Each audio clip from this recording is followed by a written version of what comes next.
Thailand பொது பூப்பந்து போட்டி 41 ஆண்டுகளுக்கு முன்னர் தொடங்கப்பட்ட பிறகு, மலேசியா முதன் முறையாக பெண்கள் இரட்டையர் பிரிவில் சாம்பியன் பட்டத்தை வென்று வரலாற்று சாதனை படைத்துள்ளது.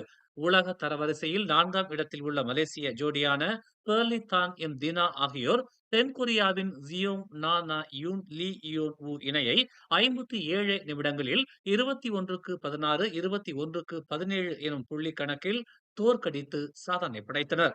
அவ்விரு ஜோடிகள் மத்தியில் போட்டி கடுமையாக இருந்தாலும் இறுதியில் பெர்லித்தான் தினா ஜோடி அபார வெற்றியை பதிவு செய்தனர். அவ்விருவரும் பரிசுத் தொகையாக $37,525, அதாவது 1,61,130 மலேசிய வெள்ளியை பெற்ற வேளையில் ஜியோங் லீ ஜோடி $18,050, அதாவது மலேசிய வெள்ளிக்கு 77,500 வெள்ளியை பெற்றனர். மலேசிய பூப்பந்து சங்கத்துடன் தொடர்ந்து நிலைத்திருப்பதா அல்லது தொழில்முறை ஆட்டக்காரர்களாக மாறுவதா என்பது குறித்து அந்த மலேசிய ஜோடி தீவிரமாக ஆலோசித்து வந்த வேளையில் அவர்கள் வெற்றி பெற்றுள்ளனர் என்பது குறிப்பிடத்தக்கது.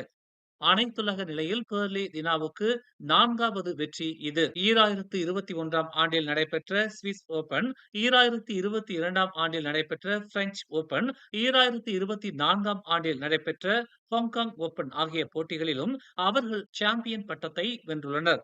இதனிடையே ஆண்களுக்கான தாய்லாந்து பொது பூப்பந்து சாம்பியன் பட்டத்திற்கான இறுதிப் போட்டியில் மலேசிய ஜோடியான ஆரோன் சியா சோ உய் டென்மார்க்கின் வில்லியம் கிரிகர் கிறிஸ்டியன் ஃபாஸ்ட்காயர் இணையை 20-22, 21-17, 21-12 எனும் புள்ளி கணக்கில் வென்று வெற்றியை சூடினர்.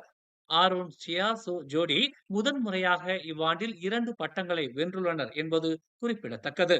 கடந்த மார்ச் மாதம் சீனாவில் நடைபெற்ற ஆசிய சாம்பியன்ஷிப் போட்டியிலும் அவர்கள் வெற்றி பெற்றனர். பெர்லி தினா போன்று இந்த ஜோடியும் $37,525 பரிசுத் தொகையை வென்றது குறிப்பிடத்தக்கது. மேலும் செய்திகளை தெரிந்து கொள்ள தமிழ் மலர் நாளிதழை பாருங்கள். உடனுக்குடன் செய்திகளை தெரிந்து கொள்ள தமிழ் மலர் இணையதளம், தமிழ் மலர் செயலி மற்றும் மலர் டிவி யூடியூப் சேனலை வலம் வாருங்கள். எங்களோடு இணைந்திருக்க மலர் டிவியை பதிவு செய்து கொள்ளுங்கள். உறவுகள் மகிழ்ந்திட விருப்பம் மற்றும் பகிர்வு சேவையை சொடுக்கிடுங்கள்.